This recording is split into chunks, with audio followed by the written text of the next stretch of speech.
खुशहाल शहर च दोबारा जम पिया। कित्थे मेरा खुशहाल? मार के ज़ल्फ मार के इंटरनेट ते 8 साल ਦੇ ਬੱਚੇ ਨੂੰ ਯਾਦ ਆਇਆ ਆਪਣਾ ਪਿਛਲਾ ਜਨਮ ਤੇ ਰਾਤੋਂ ਰਾਤ ਬਣਿਆ ਕਰੋੜਾਂ ਦੀ ਜਾਇਦਾਦ ਦਾ ਮਾਲਕ। ਮੈਨੂੰ ਆਪਣਾ ਪਿਛਲਾ ਜਨਮ ਯਾਦ ਆ ਗਿਆ ਓਏ। ਮੇਰੀ 420 ਆਏ, ਜ਼ਮਾਨਤ ਨਹੀਂ ਹੁੰਦੀ ਇਹੋ ਜਿਹੇ ਕੇਸ ਦੀ। ਸੁਪਨੇ ਲੈਂਦਾ ਕੋਈ ਇਹੋ ਜਿਹਾ ਪੈਸੇ ਵਾਲਾ ਬੰਦਾ ਲੱਭੋ ਜਿਹੜਾ ਸਾਡੇ ਲਈ ਬਹੁਤ ਜ਼ਮੀਨ ਜਾਇਦਾਦ ਛੱਡ ਕੇ ਗਿਆ ਹੋਵੇ। ਤੇ ਇਹ ਹੈ ਖੁਸ਼ਹਾਲ।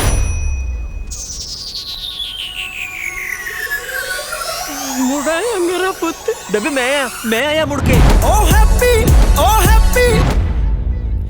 ਹੈਪੀ ਕਾਂਡ ਨਾ ਕਰਦੀ ਓਏ ਹੈਪੀ ਕਾਂਡ ਨਾ ਕਰਦੀ। ਉਹ ਕਿਵੇਂ ਆ ਛੋਟੇ ਹੋ? ਸਾਡਾ ਬਾਈ ਖੁਸ਼ਹਾਲ 1 ਕੁਆਂਟਲ ਬਰਫ਼ ਦੀ ਸਿੱਲੀ ਆਪਣੀ ਛਾਤੀ ਤੇ ਰਖਾ ਕੇ ਭਲਵਾਨ ਸਿੰਘ ਤੋਂ ਭੁਲਾ ਲੈਂਦਾ ਸੀ। ਉੱਪਰ ਤੂੰ ਧਰਮਰਾਜ ਦੇਖਿਆ ਸੀ? ਪਹਿਲਾਂ ਤਾਂ ਨਹੀਂ ਦੇਖਿਆ, ਅੱਜ ਦੇਖੂਗਾ। ਇਹ ਮਾਤਾ ਕੌਣ ਹੈ? ਤੁਸੀਂ ਆ ਗਏ ਜੀ। ਇਹ ਹੈ ਤੇਰੀ ਨਸੀਬੋ। ਇਹਦੇ ਪਿਆਰ ਅੱਗੇ ਤੇ ਰੱਬ ਵੀ ਝੁਕ ਗਿਆ ਤੇ ਤੈਨੂੰ ਮੋੜ ਦਿੱਤਾ। ਵੈ ਬੰਦੇ ਦੇ ਮਰਨ ਤੋਂ ਬਾਅਦ ਉਹਦੀ ਜ਼ਮੀਨ ਜਾਇਦਾਦ ਦੀ ਹੱਕਦਾਰ ਦੀ ਜਨਾਨੀ ਹੁੰਦੀ ਆ। ਇਹਨੂੰ ਮਾਈ ਦਾ ਦਿਲ ਜਿੱਤਣਾ ਪੈਣਾ ਆ। ਮੈਥੋਂ ਨਹੀਂ ਜਿੱਤਿਆ ਜਾਣਾ। ਇਹਨੂੰ ਵੇਖ ਕੇ ਮੈਨੂੰ ਨਾਨੀ ਵਾਲੀ ਫੀਲਿੰਗ ਆਉਂਦੀ ਹੈ।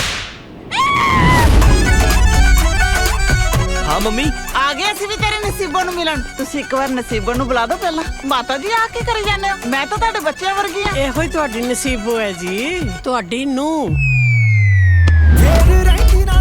ਜੇ ਜ਼ਮੀਨ ਚੋਂ ਤੂੰ ਹਿੱਸਾ ਲੈਣਾ ਹੈ ਤਾਂ ਭਰਜਾਈ ਨਾਲ ਇਸ ਜਨਮ 'ਚ ਦੁਬਾਰਾ ਵਿਆਹ ਕਰਵਾ। ਹੈਪੀ ਹੈਗਾ ਵੇਖੀ ਪੈਂਦਾ ਤੂੰ ਫਲੋਰੀ ਉੱਤੇ ਭੂਤ ਭੰਗੜਾ ਨਹੀਂ ਵੇਖੀ ਪੈਂਦਾ ਤੂੰ ਫਲੋਰੀ ਉੱਤੇ। ਆ ਕੀ ਹੈ ਜੀ? ਮੇਰੀ ਪਹਿਲੀ ਸੱਸ ਮੈਨੂੰ ਧੀਏ ਕਹਿੰਦੀ ਹੈ। ਤੁਸੀਂ ਵੀ ਧੀਏ ਹੀ ਕਹਿ ਲਿਆ ਕਰੋ। ਆ ਕੀ ਹੈ ਧੀਏ?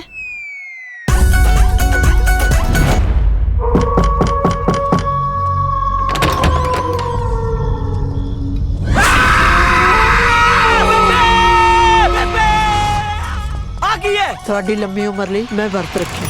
ਇਹਨੂੰ ਉਮਰ ਵਧਾਉਣਾ ਨਹੀਂ ਘਟਾਉਣਾ ਕਹਿੰਦੇ ਆ।